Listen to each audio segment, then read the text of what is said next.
Muy buenas noches, amigos de Zona Geriátrica, el espacio del adulto mayor, transmitido por Radio Miraflores Televisión desde Lima, Perú. El día de hoy tenemos un programa muy interesante y muy especial. Nos visita la doctora Vicky Penadillo Escobedo. La doctora Penadillo miren qué curioso, ella es pediatra y este es un programa de adultos mayor, pero aparte de ser una excelente pediatra, porque lo es, la doctora tiene una segunda especialidad y es alergista. Ella conoce el tema de las alergias, que es el tema de hoy, y tiene estudios de inmunología en la Universidad Cayetano Heredia, estudios de alergia en una institución que se llama el AIBA en Argentina, y sobre todo es la experiencia que tiene la doctora Vicky y nos va a resolver algunas dudas y inquietudes que tengamos. Vicky, buenas noches, muchas gracias por visitarnos. Buenas noches, amigos, y mucho gusto de estar aquí en la zona geriátrica con nuestro amigo Carlos Sandoval. Vicky, ¿qué son las alergias? Así de simple, en general, ¿no? Porque a veces hay muchos tipos de alergias, ¿no? Pero en Así es un tema general, bastante amplio. sí, y tanto así que es toda una especialidad como la tuya. Pero ¿qué son las alergias? Bueno, las alergias no son otra cosa, estimado amigo, que una reacción anormal de nuestro sistema inmunológico a cosas que otras personas no reaccionan. Por ejemplo, cuando estamos hablando de la rinitis alérgica, ¿no? Que los estornudos, que la chis, es porque algunas personas reaccionan de manera normal al polvo de la casa, por ejemplo, ¿no? Cuando estamos hablando de alergia a los alimentos, hay personas que reaccionan de una manera anormal, por ejemplo, cuando comen mariscos, cuando comen pescado, cuando ingieren huevos, etcétera. Es un desorden de nuestra respuesta que normalmente debería ser una respuesta de defensa, porque nuestro sistema inmunológico está para defendernos, desde niños, jóvenes, adultos y hasta los mayores. Sin embargo, en la alergia, nuestro sistema de defensa se convierte un poco en nuestro enemigo y más bien reacciona de una manera desordenada y nos da estos síntomas de estornudos, de picazón en el cuerpo, en la piel y los molestos síntomas, por ejemplo, también del asma alérgica. Así es. Es una reacción Ahora, anormal. como tú has dicho, hay gente que es alérgico a algunos mariscos, ¿no? Gente que se come un camarón, un langostino y se enroncha. Así es, así es. Entonces es un tipo, inclusive es tanta la rocha que se forma lo que se llama los edemas internos, ¿no? Edemas de glotis. Esos son ¿cuál es esa diferencia de esas alergias en que la persona se enroncha o aquella persona que amanece con un moquito en la nariz y dicen, ah, eso es tu rinitis alérgica? ¿Son dos cosas totalmente diferentes o a la larga viene a ser lo mismo? Bueno, en el fondo, el organismo reacciona prácticamente con los mismos elementos internos, pero nosotros los expresamos de manera distinta. Cuando hablamos de rinitis alérgica, hablamos justamente de que eso que te hace daño entra por tu nariz. Por ejemplo, los ácaros, estas arañitas microscópicas que están en el polvo de todas las casas, sobre todo aquí en Lima, ¿no es cierto? O también algunos mohos, algunos hongos que se forman en las casas por la humedad, también. Eso entra por la nariz y al entrar por la nariz, ese estímulo, digamos así, esa noxa, produce síntomas en la nariz, como son la picazón de la nariz, el estornudo, los moquitos, la congestión nasal. Cuando esto ingresa por la vía digestiva, es decir, algún alimento, por ejemplo, un marisco, entonces la expresión, por lo general, cuando es por un alimento, se puede dar generalmente en la piel, ¿no es cierto? Y entonces la persona puede tener ronchas, ¿no? Pero también cuando es una reacción más intensa y digamos las toxinas que se liberan dentro de nuestra sangre al haber ingerido este alergeno, este marisco, este pescado, entonces ya es más fuerte y puede producir obstrucción de aquí, de la glotis, no cierre. No podemos respirar, ¿no es cierto? Eso se llama edema de glotis y eso hace que el paciente que ha comido ahí su ceviche de mariscos ese tenga que correr rápidamente a la emergencia porque siente que no puede respirar. Es decir, la reacción del organismo interna Son mecanismos casi similares, pero uno los expresa de acuerdo a nuestra predisposición, a nuestra preponderancia. Hay personas que reaccionan con la nariz, otras con la piel, a veces se compromete también el sistema digestivo, ¿no es cierto? Y eso es lo que nos da las distintas expresiones de la alergia. Me estoy hablando también de los ojos, ¿no? Hay personas que hacen conjuntivitis alérgica, ¿no? Las personas también ya mayores, que aparte del ojo seco, tienen esta tendencia al lagrimeo, a la picazón de los ojos por estos estímulos que estamos hablando. Ahora, así como hay alergia a los mariscos, también hay alergias a medicinas, ¿no? Así Sobre es. todo la penicilina, pero yo creo que a veces hay una sobredimensión, porque a veces hay pacientes que me dicen, yo soy alérgico a la penicilina. Ah, le Así. digo, ¿y alguna vez ha tomado amoxicilina? Sí, claro, eso me hace bien. Entonces, creen que porque se desmayaron o supuestamente tuvieron alguna complicación no alérgica, dicen que son alérgicos. Pero la, la alergia a medicina y especialmente a la penicilina o a los AINES, que hay mucha gente alérgica, ¿se manifiesta igual con ronchas o desmayos? ¿O cómo se manifiesta para explicarle a algunos pacientes? Porque un montón dicen soy alérgico a la penicilina y se les da penicilina con otros nombres y aparentemente Sí. no se mueren, ¿no? Sí, es una muy buena pregunta. Es una muy buena pregunta porque las personas llaman alergia, tendemos a llamar alergia cuando uno reacciona de manera normal, ¿no? O se desmayó, o le dio un mareo, o le dolió el estómago y dice, tengo alergia a ese medicamento. No es así. No es así, de tal manera que tú lo has dicho muy bien, ¿no? Mucha gente vive pensando que es alérgica a la penicilina porque tuvo una reacción, ¿no? De un susto intenso, lo que llamamos una reacción vagal, y se desmayó después de la penicilina y dice, tengo alergia, pero eso no es una reacción alérgica. Las reacciones alérgicas para que se den en nuestro organismo, siempre participa nuestro sistema de defensa, nuestro sistema inmunológico. Otro tipo de reacciones, intolerancias, reacciones adversas o efectos secundarios de los medicamentos no son alergias mientras no estén mediadas por nuestro sistema inmunológico. ¿Ya? Eso es importante. Y es importante lo que has dicho justamente porque nuestros pacientes de la tercera edad y nuestros adultos mayores sobre todo, ellos están muy sometidos a la polifarmacia porque ya hay un problema Claro. cardíaco, ya hay un problema de la presión, un problema renal, etcétera.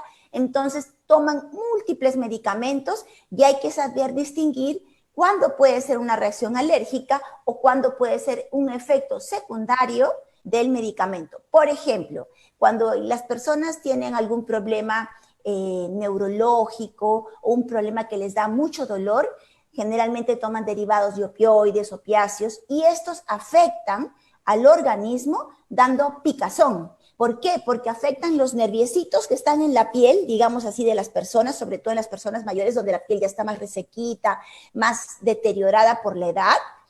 Estos nerviecitos se afectan y hay una serie de mediadores que hacen de que haya picazón. Y no es una alergia al opioide, no es una alergia al medicamento para el dolor, es una reacción secundaria por cómo actúa la medicina para calmar el dolor. Pero muy distinto son las reacciones donde se produce una erupción. Ya no estoy hablando solo de que le pica, sino de que brotan como, digamos, ronchitas, o simplemente la piel se les pone bien áspera y les empieza a picar, decimos que se llama una dermatitis.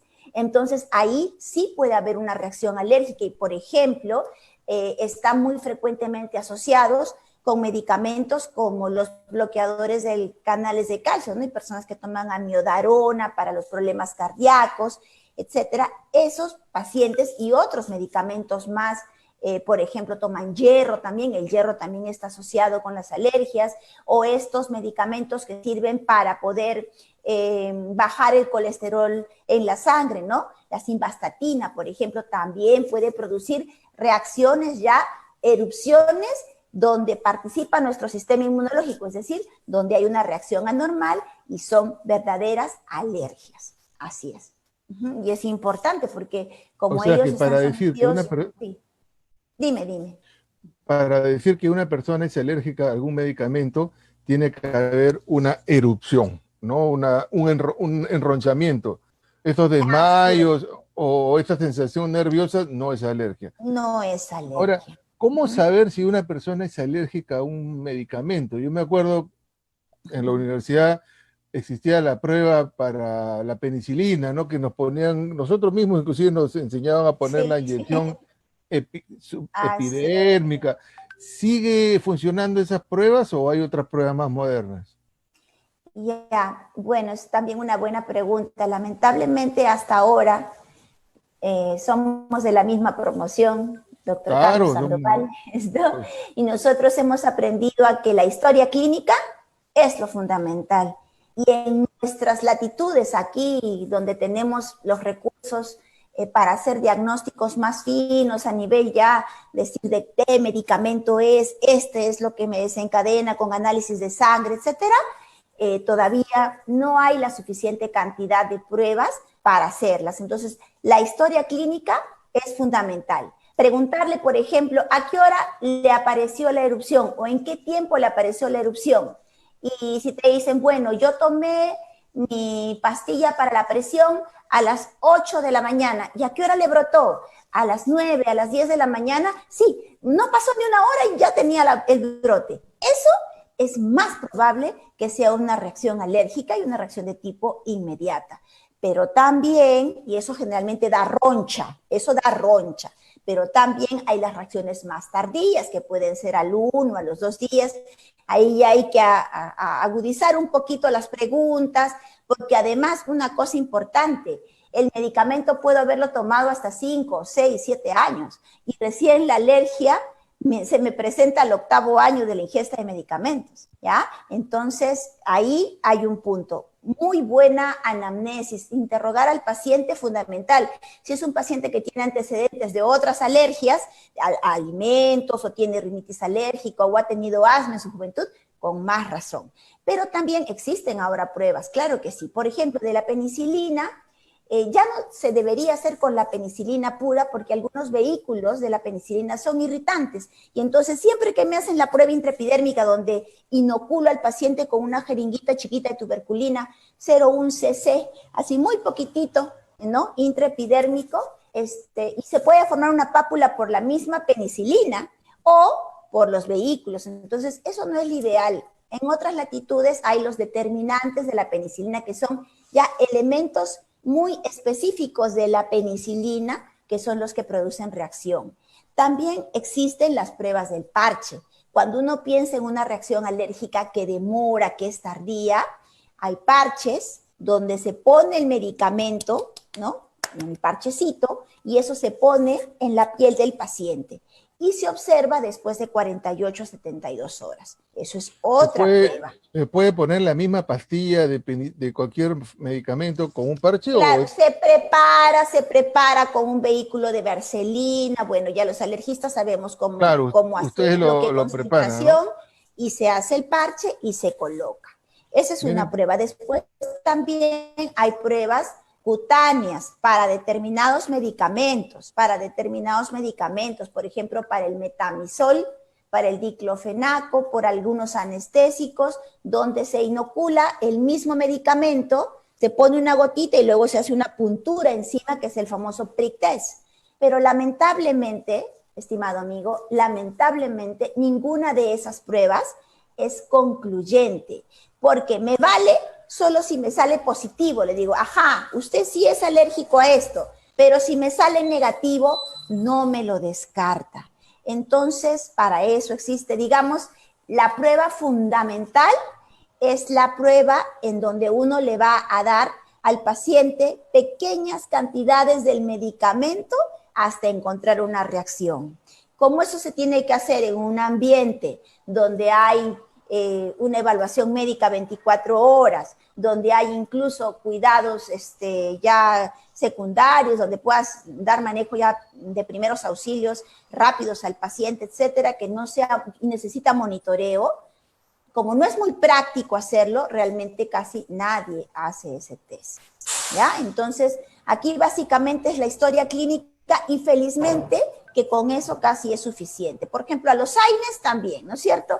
Tú interrogas, los AINES son conocidos y generalmente es a la mayoría de AINES, ¿no es cierto? No es a uno, sino a muchos. Entonces ahí ya prácticamente lo que tienes que decir es lo que puede consumir y suspender, y el mejor tratamiento es decir, bueno, esto ya no lo puede consumir, consulte con su cardiólogo, consulte con su geriatra, el doctor Sandoval, a ver qué otro medicamento le da, porque este le está produciendo la reacción. Así es. Perfecto.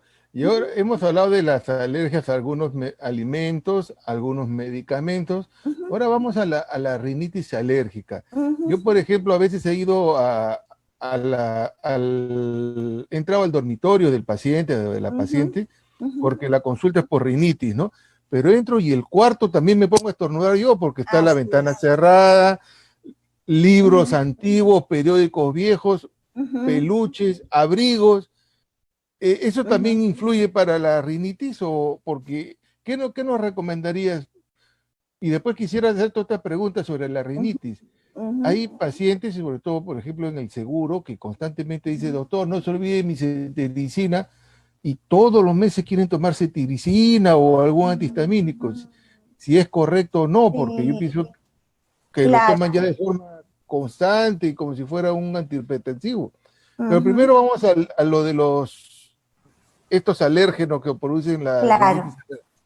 En general, la rinitis alérgica es una enfermedad muy frecuente, sobre todo acá en Lima, porque aquí hay bastante humedad y como tú lo has dicho, la humedad concentrada dentro de una habitación donde las ventanas están cerradas y donde hay muchas cosas, ¿no? Muchas cosas que pueden almacenar este polvito, es una causa fundamental de acá en Lima, por lo menos hay una gran cantidad de pacientes que tengan estos problemas de congestión nasal, de picazón, de estornudos, de mucosidad, que se les tupe, que les pica, y eso generalmente es bastante molesto y afecta bastante la calidad de vida, ¿no? Porque en las noches el paciente entra a su habitación para descansar, para dormir, y lamentablemente se encuentra con este problema, y eso obviamente, como te digo, afecta mucho la calidad de vida, ¿no?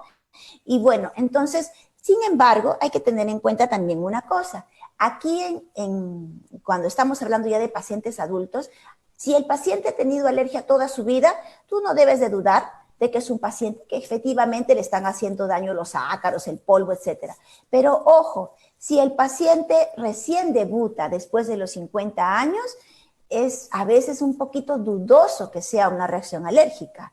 ¿Por qué? Porque las alergias generalmente nacen con uno y se desarrollan durante los primeros años de la vida, la juventud, ¿no? No es raro que un paciente después de los 50 pueda debutar, pero no es lo frecuente, no es lo frecuente. Entonces hay que ver también qué otras cosas hay en el ambiente, qué irritantes, porque pueden ser rinitis, es decir, te dan los mismos síntomas, pero puede ser irritación de la nariz. A veces miramos y están rompiendo la pista y entra todo el polvo de la brea, de la calle, o viven cerca a una avenida y hay muchos carros que pasan y ese humo, esa contaminación ambiental, ese smog, son factores irritativos. Ahorita con la lejía, con el alcohol que hay que ponerse a las manos, muchas personas están desarrollando la misma mascarilla en sí, les irrita, les pica, y eso es algo adquirido después, ya en la tercera edad, ya son factores de otro tipo, ¿no es cierto? O sea No que es así. no hay que confundir lo que es la rinitis alérgica, que es una reacción alérgica, de la irritación nasal Así es. ocasionada por un irritante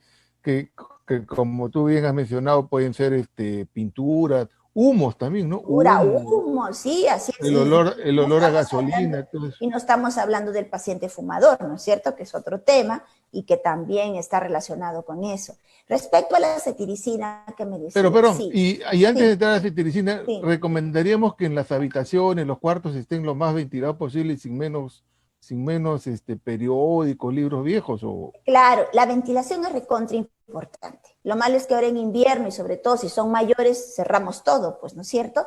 Pero esa habitación debe estar ventilada una buena parte del día. La persona, el adulto tendrá que irse a otra partecita de la casa, de la vivienda, y esa habitación debe estar ventilada. Debe ser lo más pulcra posible y no tener muchas cosas guardadas. Y ojo, un reservorio de estos ácaros de polvo es el colchón. Si es un colchón muy antiguito, que ya tiene muchos años, ese colchón es un reservorio y justamente por eso el paciente cada vez que se echa su camita se siente peor, ¿no es cierto? Entonces, si es un colchón muy antiguo, hay que tratar de cambiar el colchón. Y si no se puede, bueno, hay que conseguir un forrito, un forro que impida que el polvo se meta ahí adentro del colchón, donde ahí están los ácaros esperando para poder desarrollarse, porque el ácaro, que es el que causa la alergia, se alimenta de nuestras descamaciones. Entonces, pues justo por eso está allí, en nuestro colchoncito. ¿Ya? Eso es importante. Y una cosa buena y las también es almohadas tener un también? desprecio. Obviamente, si estamos hablando del colchón es más difícil de cambiar, pero la almohada sí se puede cambiar, ¿no es cierto? Cada 2, cada 3 meses y evitar los materiales orgánicos. Hay que evitar lo que es el algodón, la lana, la pluma, el plumón y tratar de que sean más de fibra sintética porque ahí el ácaro no tiene cómo alimentarse. Y entonces no desarrolla y por eso es mejor. O sea que las famosas almohadas de plumas no son buenas. No son buenas en un ambiente húmedo, cerrado y sobre todo si el paciente que está ahí tiene condiciones alérgicas previas. Así Ah, es. miren, y tú nos dices que nos recomiendas que cada cuánto tiempo rotemos de almohada, la botemos ya. Máximo 2, 3 meses. Uno las ve, ya cambian de color, de olor, entonces eso sí hay que Miren, cambiarlo, pues, ¿no? ya saben, hay que rotar las almohadas, ahora no son tan caras, y si Sí. se puede de un material. Ahora hay unas almohadas de gel, ¿no? Que son que Ah, sí, que se acomodan, son muy ricas, sí, puede ser. Y también para tener en que. cuenta las frazaditas, ¿no? No sé, pero los pacientes, cuanto más mayores somos, tendemos a usar cosas así como estas frazaditas gruesas, de tigre que habían antes. Esas frazaditas ya no usamos. ¿Por qué? Porque pesan mucho y son de difícil lavado. Lo que queremos es algo que rápidamente se pueda rotar. Entonces ahora hay el polar, que es sintético, y que unos dicen, no, pero atrapa polvo. Bueno, es lo mínimo y se puede lavar y seca fácil. Entonces se puede cambiar cada 15 días, 2, 3 frazaditas de polar y el pacientito puede estar bien protegido y bien Miren libre de qué esto. interesante, los materiales orgánicos son más alergizantes. Y Ajá. ahora sí, vayamos a la pregunta que te hice De sobre la la cetiricina. cetiricina y Sí, algunos antihistamínicos que los pacientes sí, lo piden como si fuera su remedio de su antihipertensivo, su antidiabético. sí. ¿Es peligroso, es normal o es bueno tomar estos antihistamínicos? ¿Qué opinas? Hay un problema con la cetiricina y con los antihistamínicos de esa generación, salvo la desloratadina, que es otro de los cuales se puede usar cuando hay muchos síntomas y que pueden producir problemas de aumento de la presión ocular, ¿no? Y eso sería dañino para los pacientes mayores que tienen problemas de glaucoma. También puede haber crecimiento prostático en los pacientes varones. Entonces, no aconsejamos usar cetiricina en pacientes ya que van por encima de los 50 años más de 7 días o 10 días porque es peligroso. Entonces, ¿qué cosas hay que hacer? Acá te voy a dar un tip que tú lo vas a poder usar con todos tus pacientes también.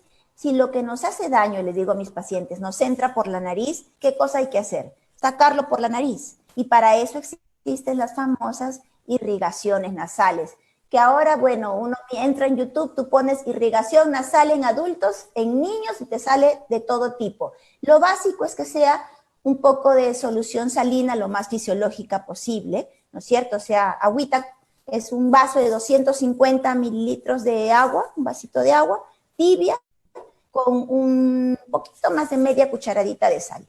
Se mueve y uno caseramente lo puede hacer con una jeringa, pues, ¿no? Con una jeringuita de estas de 20 y bueno, haciendo, mirando también tutoriales, ¿no? Porque no es fácil, hay que enseñar al paciente a respirar por la boca, ¿no? Tomar aire, respirar por la boca, quedarse inmóvil y de una manera que el agua ingresa por una fosita y sale por la otra, ¿no? Yo les recomiendo a mis pacientes cuando no me entienden verbalmente que miren los tutoriales, hay varios tutoriales de YouTube. Después también viene la solución salina, ¿no? Este suerito que le decimos viene en frasquitos, en chisguetes que se pueden aplicar también a la nariz, ¿no es cierto? Y eso también ayuda bastante, ponerse 2 a 3 pulsaciones de esta solución en cada fosa nasal, hacerse como un masaje y sonarse la nariz, puede disminuir, puede aliviar esa necesidad de estar tomando cetiricina cada rato. Y por último, ya cuando la cuestión es más persistente, se puede utilizar pues algún spray que contenga algún antiinflamatorio, ¿no? Algún corticoide suavecito que pueda aplicarse cuando la molestia sea mucha, ¿no? Pero hay que tratar de usar en lo menos posible los antihistamínicos. Ahora, Cuando uno tiene que usarlos, lo que se recomienda más es la desloratadina, ¿no es cierto? La desloratadina que tiene, no es sedante, no produce efectos de crecimiento prostático, de aumento de presión arterial, o sea, es muy bonito para usarlo un poquito más de tiempo, ¿no? O para usarlo por pulsitos de 3, 4 días, digamos, 1, 2 veces al mes, así es. Ahora, un producto antiguo, muy antiguo, no, bueno, no me gusta hacer propaganda, pero Ya es propaganda. el mentolatum. Ah, el mentolatum. Que es que yo estaba chico y probablemente más antes que yo. Y me acuerdo que mi abuelita, que tenía su rinitis, agarraba el mentolatum, se ponía un poco en la nariz y le despejaba la nariz, ¿no? Y así Claro, el Big Vaporú y todas claro, así es. estos óleos, ¿no? Que son Sí, buenos, son malos, están contraindicados, son peligrosos, son recomendables. bueno, ¿Qué realmente opinas?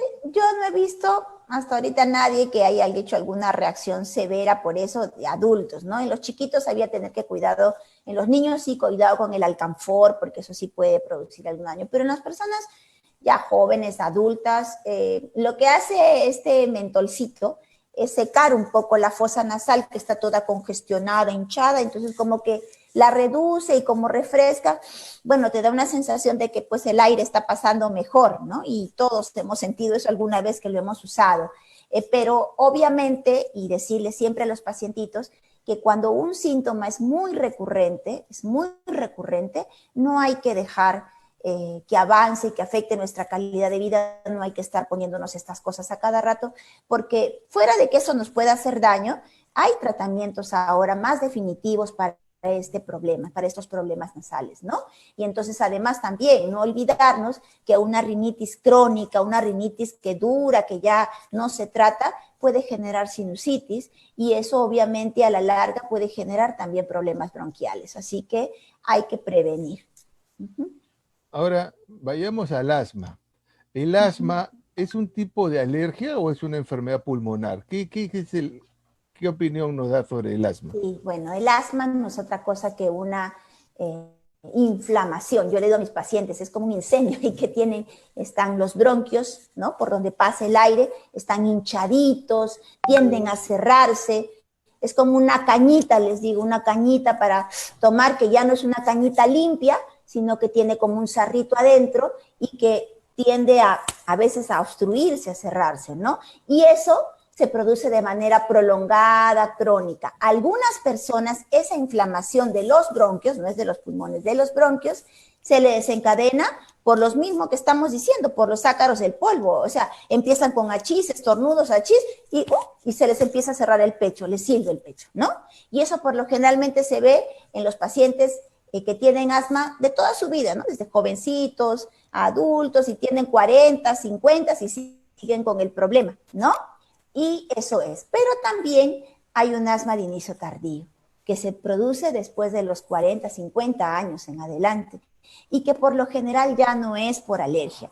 Puede estar asociada con otros factores, con obesidad, con tabaquismo, con un antecedente laboral, por ejemplo, estas personas que han trabajado mucho manipulando productos químicos, industrias alimentarias, etcétera. Es decir, por factores ya, como habíamos dicho antes, irritativos, donde puede o no puede haber rinitis, ¿ya? Pero no siempre es por alergia, pero sí, de todas maneras, digamos, lo que se produce en los bronquios es muy parecido y por eso el tratamiento es también similar, ¿no? Tratar de bajar la inflamación en los bronquios y que ese bronquio se mantenga dilatado por mucho tiempo y el paciente esté bien, pues, ¿no? Ahora, Vicky, una pregunta que también nos están haciendo las personas que nos están mirando. ¿Existe el asma nerviosa o el factor nervioso o emocional puede aumentar los casos de asma o ya sea, perdón, de asma y de alergias en general, ¿no? Sí. ¿Podría haber algún factor nervioso? Sí, sí, lo estamos viendo ahora más que nunca, en esta época de pandemia, donde la gente está recluida, confinada, donde la ansiedad está en aumento en los hogares, en la calle, donde sea, las personas están refiriendo, los pacientes están refiriendo que han vuelto a sentir estos problemas con mayor intensidad. Y entonces, a veces uno los examina y ve que sí, pues el pechito le silba, la nariz está tapadita, pero ellos lo expresan con una magnitud distinta, es decir, lo sienten más fuerte que antes. ¿Por qué? Porque se les nota y están muy ansiosos. Entonces, la ansiedad definitivamente aumenta esta sensación de malestar, que si le tiene que oprimir un poquito el pecho, bueno, sienten mucha presión en el pecho, o la nariz, mucho dolor de cabeza, etcétera. O sea, mucha incomodidad. Es como una sensibilidad aumentada que la ansiedad, digamos, le da a las personas, como que le pone ahí un puntito más para que se sientan más enfermos que antes, ¿ya? Y sobre todo, también lo vemos ya en una forma más delimitada con las personas que sufren de ronchas, de urticaria. A estas personas sí, algunas veces, solamente el hecho de tener una ansiedad muy intensa hace que se broten, ¿ya? Hace que se broten. Eso ya es también un punto aparte, o que han tenido mucha ansiedad, mucho estrés y estaban con el pechito normal y de pronto ¡pum!, se les cierra, ¿no? Eso también se ve. Miren qué interesante. Sí, Entonces se confirma lo que preguntaron, si sí. la ansiedad influye en la alergia, inclusive en lo que es la urticaria, nos acaba de decir la doctora. Vicky, ¿y qué opinión tienes sobre los probióticos? Por ahí hay alguna información de que los probióticos, que tienen que ver con la flora intestinal y la flora de la biota, ¿podrían ayudar en enfermos con alergia, o ya es parte de la publicidad de los que venden probióticos? Bueno, siempre a veces caen en excesos algunos, ¿no?, fabricantes, pero no es falso afirmar, es decir, es cierto de que los probióticos son elementos que van a generar una adecuada función de nuestra barrera intestinal, porque ojo, nuestros intestinos, ¿no?, desde acá, nuestro esófago hasta abajo, por donde los alimentos pasan y nos alimentan, también por ahí pasan las sustancias que nos hacen daño, es decir, de repente lo de los mariscos, lo de la leche, lo del huevo, ¿no? Si nosotros mantenemos esa barrera sana, indemne, y eso se hace, entre otras cosas, con una buena alimentación y con probióticos en la dieta, pues obviamente nos estamos protegiendo de una manera indirecta de tener estas afecciones. O sea, no solamente sirve para la alergia, también puede ser de utilidad cuando estamos hablando de niños pequeños y queremos tener niños que sean poco sensibles a infecciones incluso respiratorias y digestivas. Es decir, sí, ya el papel de los probióticos está bien determinado. No es una panacea, no es que toma probióticos y ya no te vas a enfermar de nada, pero sí son un punto importante, sobre todo si vemos pues que un paciente está 2 semanas con diarrea, tenemos que darle sus probióticos para poder ayudar a restaurar esa función de barrera epitelial y que esa persona no siga pues con problemas de mala absorción o que luego tenga problemas digestivos por la falta de estos elementos. Sí, es importante. Un televidente nos pregunta si la alergia se puede curar. O sea, si yo soy alérgico a algún producto, o un alimento, o algún antibiótico o algo, ¿me puedo curar? Esa es la Ya, pregunta. aquí es importante decirlo que cuando estamos hablando de alergia a alimentos, por ejemplo, y no es para el paciente, sino si tiene de repente niños o jovencitos en casa que han sido alérgicos a la leche, al huevo, etcétera, de estos que se adquieren en la juventud, o sea, pequeños o niños, esas alergias se autolimitan con la edad. Es decir, un niño puede a los 2 años tener alergia al huevo y a los 5 años ya no lo tiene, ¿no? Igual puede pasar con la leche, igual. Pero las alergias que se van adquiriendo, sobre todo de alimentos estamos hablando, después de jóvenes, ya personas adultas, no desaparecen. No desaparecen y el único tratamiento que por el momento tenemos a la mano es simplemente dejar de consumir ese alimento. Respecto a la rinitis alérgica,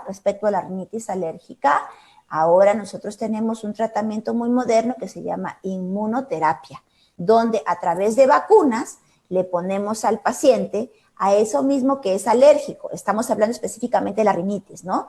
Ácaros, por ejemplo. Se inyectan o se ponen en gotitas durante un periodo de 2 a 3 años y eso hace que la alergia mengue de una manera muy significativa y lo que le gusta más a los pacientes, ¿no? Sin estar tomando pastillitas o poniéndose cosas en la nariz o inhaladores, ¿no? Entonces, erradica mucho los síntomas. De En tal el manera Perú ya hacen esa vacuna, ya se vende en el Perú. en el Tú la pones, nosotros hacemos, claro, en mi centro, nosotros nos dedicamos a hacer inmunoterapia, ¿no? Inmunoterapia. Los insumos no se fabrican aquí, se traen de fuera, las vacunas, incluso las gotitas que se utilizan para hacer las pruebas de diagnóstico, pero son elementos que han ayudado muchísimo, muchísimo a lograr una mejor calidad de vida en los pacientes. Una vez terminado el tratamiento, que dura más o menos 3 años, hay una erradicación completa de los síntomas y que esto puede ser pues por mucho tiempo, ¿no? ¿Puede volverle al paciente síntomas de alergia después de haber tenido su tratamiento con vacunas? Sí, después de muchos años, se ha cambiado de ambiente, se ha adquirido otra alergia, pero por lo general son síntomas mucho menores, ¿no? Y eso lo hacemos generalmente en personas adultas o adultas jóvenes, ¿no? O niños. miren qué importante, existen las vacunas que las administra la doctora también en su centro, pero creo que también en otros lados, en el país, que nos pueden ayudar con el tema de la rinitis. De la El programa nos rinitis, visita el señor Alejandro Herrera Navarro, es un buen amigo. Desde el Canadá nos visita Anita Tito, Julieta Martino, Alejandro Herrera. Nos está saludando Teresa Bravo desde los Estados Unidos. Uy, saludos a Teresita, Liliana una gran amiga. Palacios, Heidi Bravo, que en más, Heidi. Heidi Bravo nos envía unos cordiales y afectuosos saludos. Ay. Liliana Palacios, Nora Díaz Castillo, que dice que interesante el programa. Techi Documé desde la ciudad de Iquitos, Henry Barrantes, bueno, y varias personas más. Vicky, el tiempo se nos ha pasado volando, mira, ya pasó 45 Sí. minutos y Uy. se pasó volando. Un tema tan Pero amplio, sí, es un tema muy amplio. antes que te despida, yo te quisiera que te dirijas al público y nos des unas palabras sobre la automedicación y sobre qué hacer, ¿no? En las alergias, cómo tomarlas, cómo considerarlas. Claro, las enfermedades alérgicas, queridos amigos, nos están afectando cada vez más actualmente, ¿no? También por el estilo de vida que tenemos, ahorita que estamos más en casa, la ansiedad, el estrés, la contaminación ambiental. Siempre que un síntoma, ya sea en la nariz, en los bronquios, en la piel, nos afecte de manera repetida, no caigamos en el error de automedicarnos, ¿no? De tomar, uno puede salir de una emergencia y tomar una pastillita, pero no hagamos eso crónicamente. Y cuando algo se repite de manera crónica, hay que prevenir daños mayores, como hemos dicho, ¿no? Una rinitis puede causar sinusitis y ahí puede producir bronquitis, asma, etcétera. Entonces, acudamos al médico especialista, ya sea el alergólogo, al neumólogo, al otorrino, al geriatra, pero no caigamos en la automedicación y, obviamente, si ya es una verdad que tengamos un problema ya de alergia, bueno, los alergólogos estamos para ayudarlos, no solamente a tratar los síntomas de momento con sprays, pastillas, no, sino también hacer el diagnóstico definitivo a través de una prueba cutánea donde identificamos a qué es alérgico usted y obviamente el tratamiento consecutivo de eso, que son las vacunas o llamada inmunoterapia y que pueden erradicar de una manera más definitiva los síntomas de esa molestia alergia. Para eso los esperamos en nuestro centro de alergia y asma, que se encuentra en Jesús María, en Garzón 695 y cuyo teléfono es 330-4390. Nos pueden encontrar en Facebook como Centro Especializado de Alergia y Asma y la doctora Vicky Penadillo, su servidora. Y una cosita más, queridos amigos, cuídense mucho, estamos en la época más fuerte de la pandemia, no bajemos la guardia, mascarilla, doble mascarilla, protector facial y siempre con el distanciamiento obligatorio en todos sitios. Saludos a todos y muchas gracias por habernos escuchado. Gracias, Vicky, por tu visita. Ha sido bastante clara, bastante Gracias. didáctica. Y yo estoy Carlitos, seguro que gracias. muchos hemos salido beneficiados. ¿Tienes Sí, gracias al doctor Carlos Sandoval. algún fanpage en algún Facebook de tu centro? Sí, como le digo, estamos como centro especializado de alergia y asma en Facebook, ¿no? Y también estamos en Centro, Instagram y tenemos ya sabes, especializado de alergia y asma. de alergia y asma de la doctora Doctora Vicky Vicky Penallo. Penadillo. Ujú, Ya saben, si así alguien es. quiere en algún momento acudir por un tema de alergias, ya saben a dónde acudir. Muy bien, Sí. amigos, eso ha sido todo por hoy en Zona Gracias, Geriátrica. doctor Carlos Sandoval. Muchísimas gracias. A ti, Vicky. Y un fuerte abrazo y saludos a Ever, Ah, gracias de igual un manera, amiguitos. gran amigo y Sí. colega. Ah, Amigos de gracias, Zona igual. Geriátrica, eso ha sido todo por hoy y ya nos vemos el próximo miércoles en Radio Miraflores.